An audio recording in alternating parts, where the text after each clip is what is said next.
शिव उसको देखते, तारकासुर शिव जी को देखता, पर शंकर भगवान के सामने तारकासुर का कभी युद्ध शंकर जी से नहीं। सारे देवताओं का हो गया पर शिव का नहीं। हमने पहले भी कथा में कहा है, आज फिर कह रहे हैं, शंकर भगवान का कोई दुश्मन नहीं है, कोई दुश्मन नहीं।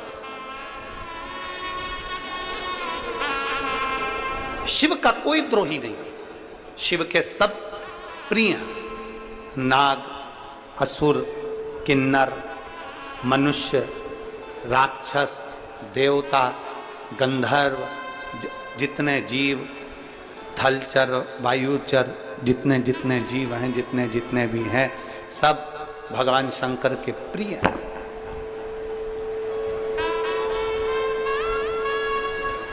शिव का कोई द्रोही नहीं है, शंकर का कोई दुश्मन नहीं। और संसार में जन्म लिया है, मृत्यु लोक में अगर हम पैदा हुए हैं, संसार में अगर हमारा जन्म हुआ है, मृत्यु लोक में यदि हम आए हैं, तो प्रयास करना, हमारा जब जन्म हुआ था तो क्या कोई हमारा दुश्मन था? जम के बोलो जी जी हो, था कोई दुश्मन? नहीं। जब हमारा जन्म हुआ था तब हमारा कोई द्रोही था? नहीं। जब हमारा जन्म हुआ था, माता की गोद में हम सोते थे, ना हमारा कोई दुश्मन था, ना हमारे साथ कोई दुश्मन पैदा हुआ, ना हमारे साथ में कोई द्रोही पैदा हुआ। जितने बनाए, कोई कोई दुश्मन आपके कारण बन गए, कोई कोई दुश्मन आपकी उन्नति के कारण बन गए। आप आगे बढ़ गए तो लोग ईर्ष्या कर रहे हैं।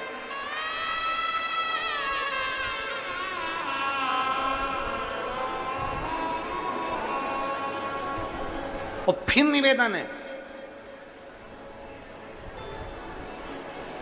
चाहने वाले जिंदगी में कम हो जाएं, चल जाएगा। चाहने वाले जिंदगी में कम हो जाएं, चल जाएगा, पर अपने निंदक, बुराई करने वाले, अपने दुश्मन कम नहीं होना चाहिए, तब आनंद नहीं है। चाहने वाले कम होंगे चलेगा, पर निंदक कम नहीं होना चाहिए। निंदक कम ना हो तुम्हारे, तुमको अपशब्द कहने वाले कम नहीं होना चाहिए। क्यों? क्योंकि जितना चाहने वाले तुम्हारा प्रचार नहीं करेंगे, उतना निंदा करने वाले तुम्हारा प्रचार करते रहेंगे, अपशब्द कहते रहेंगे, ताना देते रहेंगे, आड़ा तड़ा कर। इनकी कमी नहीं होना चाहिए महाराज, इनकी कमी ना हो। भगवान शंकर का कोई दुश्मन नहीं, शिव का कोई द्रोही नहीं, शिव का कोई दुश्मन, भगवान शंकर का कोई द्रोही नहीं है, कोई दुश्मन। सब जितने भी हैं शिव के प्रिय हैं। सांप में जहर भरा होता है, जहरीला सर्प होता है, पर शंकर का प्रिय है। बिच्छू में जहर होता है, पर बिच्छू शंकर का प्रिय है। समुद्र खारा होता है, पर शंकर का प्रिय है। गंगा निरंतर कल कल बहने वाली, ना जाने कितने उपद्रव करती हुई, कहीं इस छोर से कहीं उस छोर तक जाने वाली, शिव की प्रिय है।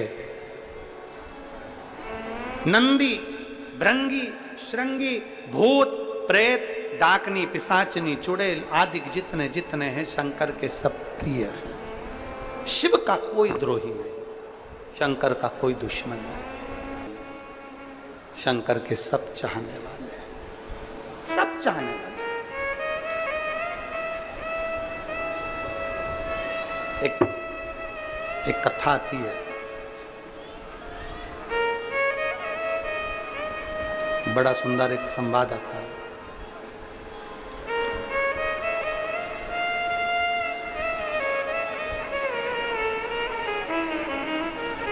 चंडाल जाति में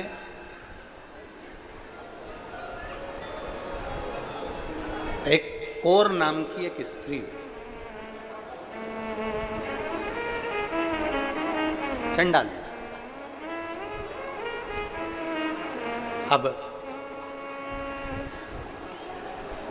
जहां पर भी ये चंडाल जाति की जो महिलाएं थीं, जो स्त्रियां थीं, जो पुरुष थे, कहीं जाते तो लोग उनको सम्मान नहीं देते।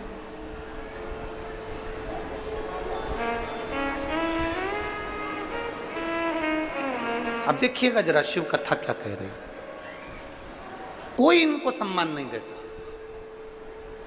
किसी ने कह दिया कि तुम छोटे हो, किसी ने कह दिया कि तुम ऐसे हो, किसी ने कह दिया तुम वैसे हो, किसी ने कह दिया तुम ऐसा है, तुमने वैसा कर दिया, तुम चंडाल हो, तुमने ऐसा कर दिया, तुम वैसा कर दिया। उनको बार बार टॉर्चर किया गया, बार बार उनको कहा गया।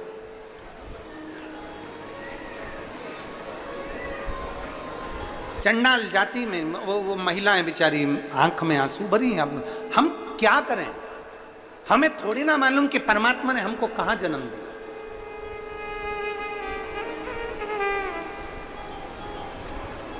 हमें थोड़ी ना मालूम कि परमात्मा ने हमें कहां जन्म दे दिया। कोई ब्राह्मण के घर में हो गया, कोई क्षत्रिय के घर में हो गया, कोई वैश्य के घर में हो गया, कोई शूद्र के घर में हो गया। ये तो भगवान ने ये देखकर नहीं पैदा करा तुमको कि मैं ब्राह्मण के घर में भेज रहा हूं, कि क्षत्रिय के घर में भेज रहा हूं, कि शूद्र के घर में भेज रहा हूं, कि वैश्य के घर में भेज रहा हूं। भगवान पृथ्वी पर जन्म देता है तो हमारे कर्म के अनुसार देता है। पूर्व में हमने अच्छा कर्म करा होगा तो हमें अच्छे घर में भेज देता है, बेकार कर्म करा होगा तो फिर कहीं बेकार घर में भेज देता है। हमारे कर्म के अनुसार हमारा जन्म होता है, उसमें हमको दोष नहीं, इसमें हमारा दोष नहीं कि हम ब्राह्मण के घर में जन्म, की क्षत्रिय के घर में जन्मे, कि वैश्य के घर में जन्मे, कि शूद्र के घर में जन्मे। ये दुनिया ने भ्रांतियां बनाई।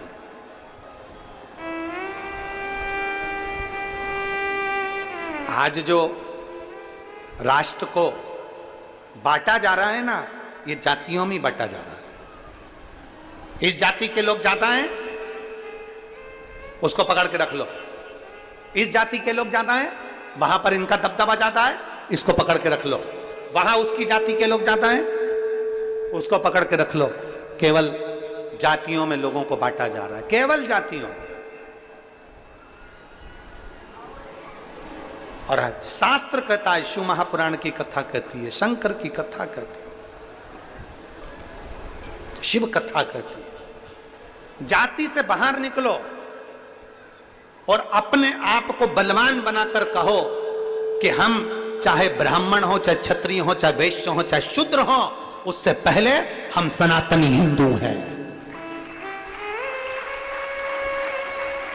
ये सब बाद में है, पहले हम सनातनी हिंदू हैं। ये सब कुछ बाद में है। जातियों में लोग बांटेंगे पर हमें बंटना नहीं, हमें सनातन धर्म की अग्रणता रखना है।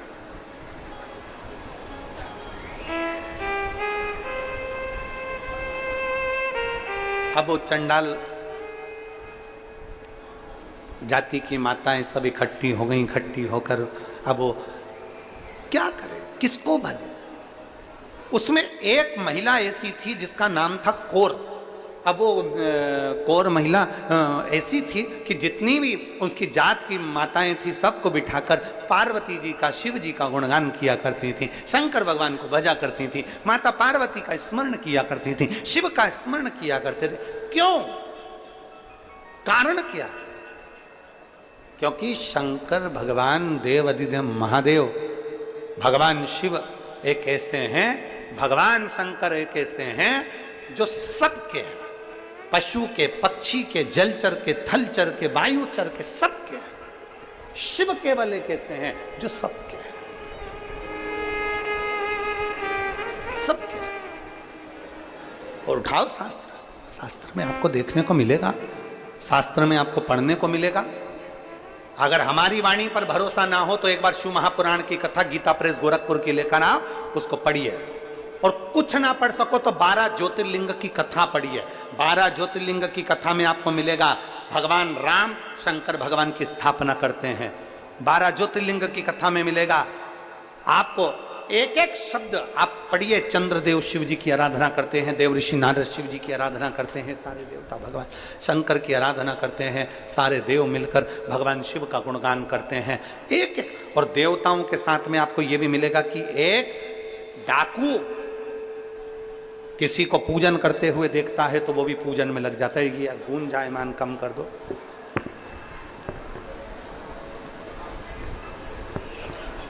एक डाकू भी शिव की आराधना करता है।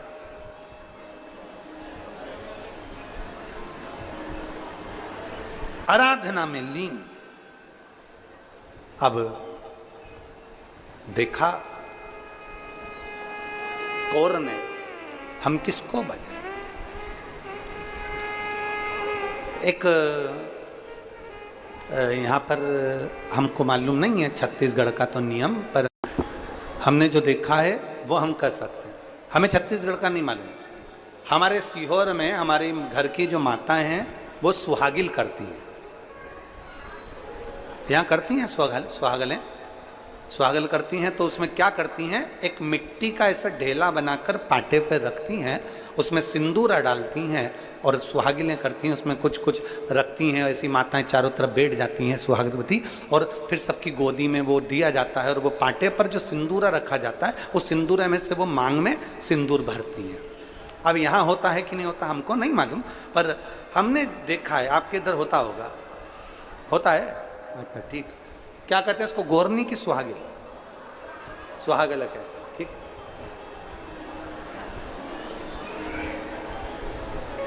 कौर जो नहीं जानती भगवान की पूजन कैसे होती है, कौर नहीं जानती जो भगवान की आराधना कैसे होती है,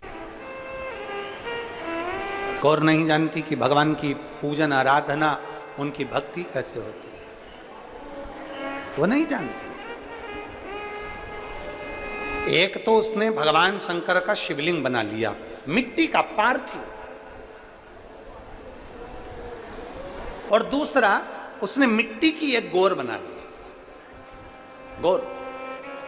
और सारी जितनी माताएं थी, चंडाल कुल की जितनी माताएं थी उनकी जाति की, सब बैठ गई और बैठकर उन्होंने बड़े प्रेम से भगवान शंकर और मां पार्वती की आराधना करना प्रारंभ करी। अब आराधना में तो लग गई, पर बात इतनी सी अड़ गई कि इनके पास में भोग लगाने के लिए कुछ भी नहीं था, कुछ। अब भोग क्या लगाए, भोग क्या दिया जाए? मां, जब भोग लगाने के लिए कुछ भी नहीं था, जब भोग लगाने के लिए कुछ भी नहीं, अब क्या भोग लगाए, क्या भोग दिया जाए? उसी में से एक महिला उठकर गई, कहने लगे अपन ने जो अभी खाया था ना उसमें थोड़ा सा बचा हुआ रखा है, चलो अपन भोग में रख देते हैं। झूठा कौर के हाथ में लाकर दिया। कौर ने सबके साथ मिलकर मां भवानी को, मां दुर्गा को, मां अष्टभुजा धात्री, मां भगवान को सम्मुख में वो झूठा ही रख दिया, झूठा।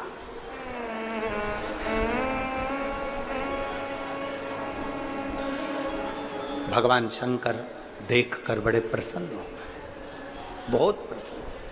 जब मेरे महादेव प्रसन्न हुए, मेरे भगवान शंकर जब प्रसन्न हुए, मेरे देव अधिदेव महादेव जब प्रसन्न हुए, अधिक प्रसन्नता शंकर जी के चेहरे पर थी। तो पार्वती जी ने पूछ लिया, आप इतने प्रसन्न कैसे नजर आ रहे हैं? इन्होंने तो झूठा सामान का भोग लगाया, झूठन का भोग लगाया, और आप प्रसन्न दिख रहे हैं। इन्होंने तो झूठन का भोग लगाया है और आप प्रसन्न दिख रहे हो। झूठन का भोग लगाए और आप प्रसन्नता दिखा रहे। शंकर भगवान कहने लगे, कोई कोई भक्त ऐसा भी मिलता है जिसके पास कुछ नहीं होता तो अपना ही खाया हुआ भगवान को समर्पित भी कर देता है। कोई कोई भक्त ऐसा मिलता है, कोई कोई भक्त ऐसा मिलता है।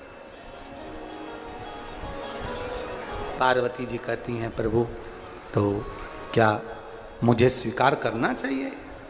क्या मुझे स्वीकार करना चाहिए? और भगवान के सम्मुख में जैसे ही दिया, पार्वती जी हंसने लगी। शिवजी को मुस्कुराता हुआ देखकर पार्वती ने पूछा, कि झूठा दे रही हैं? झूठा?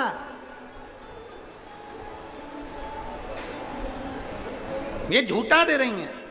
शंकर भगवान कहते हैं, पार्वती प्रेम से दिया गया झूठा भी भोग लगाना पड़ता है। प्रेम से दिया है, झूठा भी भोग लगाना पड़ता है।